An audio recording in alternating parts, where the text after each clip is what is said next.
Hi, I'm Robert Ellenwood. Welcome to Graniterock Theater. Today we're going to acid stain a driveway. Let me show you some of the techniques we're going to go through. Today we're going to be using the lithochrome chem stain. The chem stain is a chemical reaction with the concrete, and it actually is a great way to change the color and options for your driveway. Let me show you how we came to the conclusion on what color we were going to use.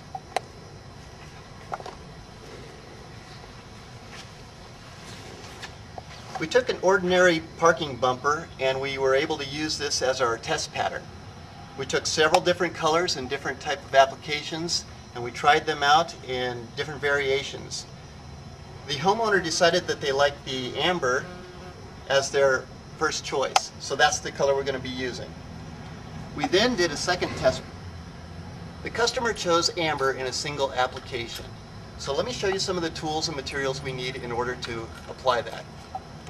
There's two different applications we are going to be using today. One is the standard brush application, the other would be a spray application. You want to make sure that you use a non-colored nylon brush. This will hold the liquid and allow you to brush the acid into the concrete. The other way that you could do it is by cutting it in with a smaller nylon brush. This would be for smaller areas and if you were trying to cut in a different color. Then we'll be using a spray for some of the larger areas, but you want to make sure that you go back in and brush that in after you spray it. And we're going to show you how that application is used. Safety is a key factor here. You are working with an acid. Make sure you use proper gloves, eye protection, and any other safety applications depending on your particular situation. So we're going to go ahead and show you how we prep the slab. It's a very important factor that you prepare your slab. We came in several days earlier and pressure washed the slab. We made sure that we got rid of all the grime and dirt that was on the slab and any other discoloration that might interfere with our acid staining.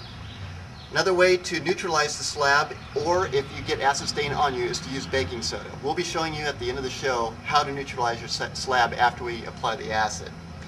So after you've pressure washed the slab, you want to make sure that that slab is dry. You want to make sure that you have no water on it before you apply your acid. So now that our slab is dry, we're going to go ahead and mix the product and show you how it's done. First thing we need to do is remember our safety. Always wear your safety glasses and your gloves. So we're going to do that, and Dennis is going to go ahead and fill the bucket here with our chem stain so that we can start brushing it on the slab.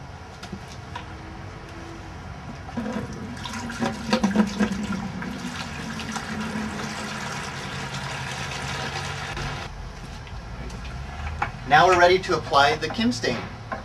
Again, make sure you use a long-handled adhesive brush. It's a non-colored brush here. This will also help hold the liquid. So we're going to dip it into the chem stain. We're going to gently apply it to the concrete. The stain solution should be transferred to the surface by brush or spray and immediately scrubbed in as soon as it touches the concrete, using a circular or figure-8 motion.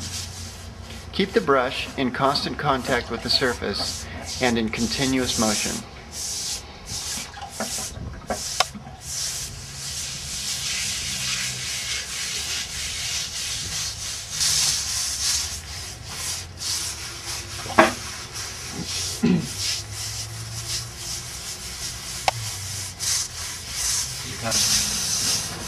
Another way to quickly apply the chem stain is to use a handheld pump sprayer. In large areas or on vertical surfaces, spray equipment may be used to transfer the solution to the concrete.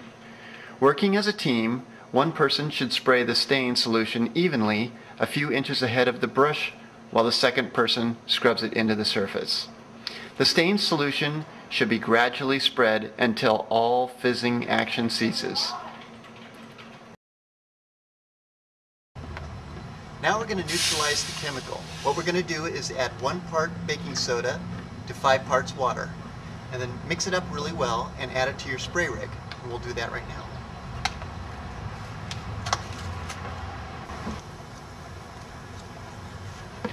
All unreacted stain residue must be neutralized and then completely removed prior to sealing.